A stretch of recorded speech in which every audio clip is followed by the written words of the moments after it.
بۆ دروستکردنی بەهارات ئێستا بۆ چەند شتێک بەکارهێنین نەوعێکی ڕئیسیمانەیە خەڵک زۆری با حەودەرمانەی پێڵێن کاری پێڵێن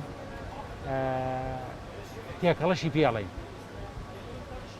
ئەمە بریتیە لە چی لە حەوهەشت نەوع لەمانەی کە باسم کرد کە یەک نەوعن هیچیکەی تێکەڵ نییە لەو شتانە دروست دەکرێت.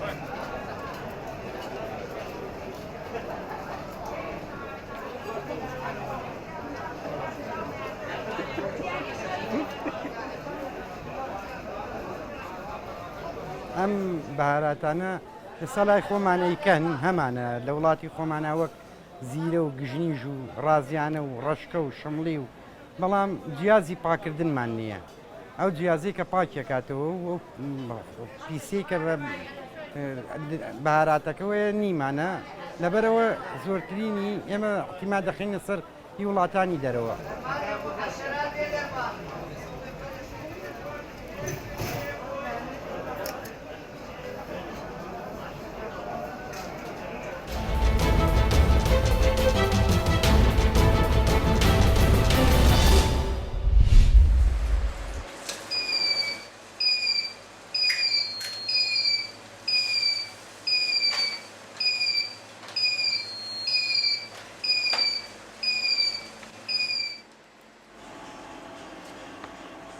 ئەو مەرجانەی کە کەسێکی چاکبووی کۆڕۆنا دەتوانێت پلازمە ببەخشێت هەمان ئەو مەرجانەیە کە لە خوێنبەخشێکی ئاساییدا هەیە لە لای ئێمە.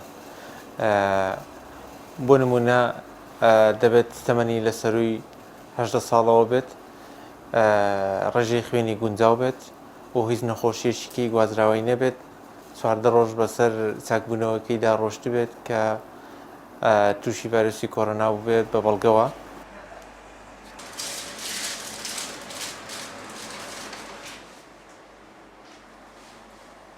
من هەست بە ئارامێکی زۆر باش دەکەم کە بۆ خوێنەی منیان بۆ پلازمای من ئەو نەخۆشە چاک بێتوانێ داوا لە هەموو ئەو بەرکەوتوانە دەکەم کە توش بوون و چاک بوونەوە بە زووترین کات بێن خوێنەکان بدەن پلازماکان بدەن بۆی ئێچکە ڕزگارکەن لەو ئازار و ئێشەی بەشکم خی گەورە ڕۆمیان پێ بکە.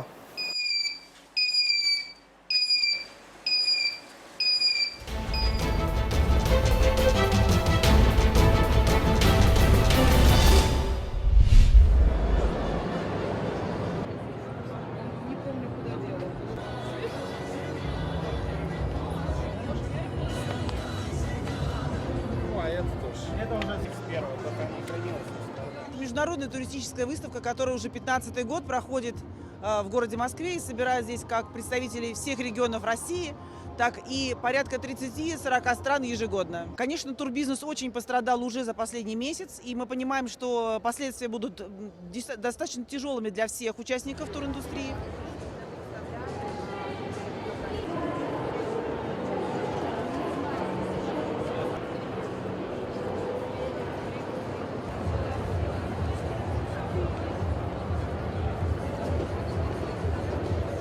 Понравилось, заинтересовало меня, собственно, поэтому я здесь.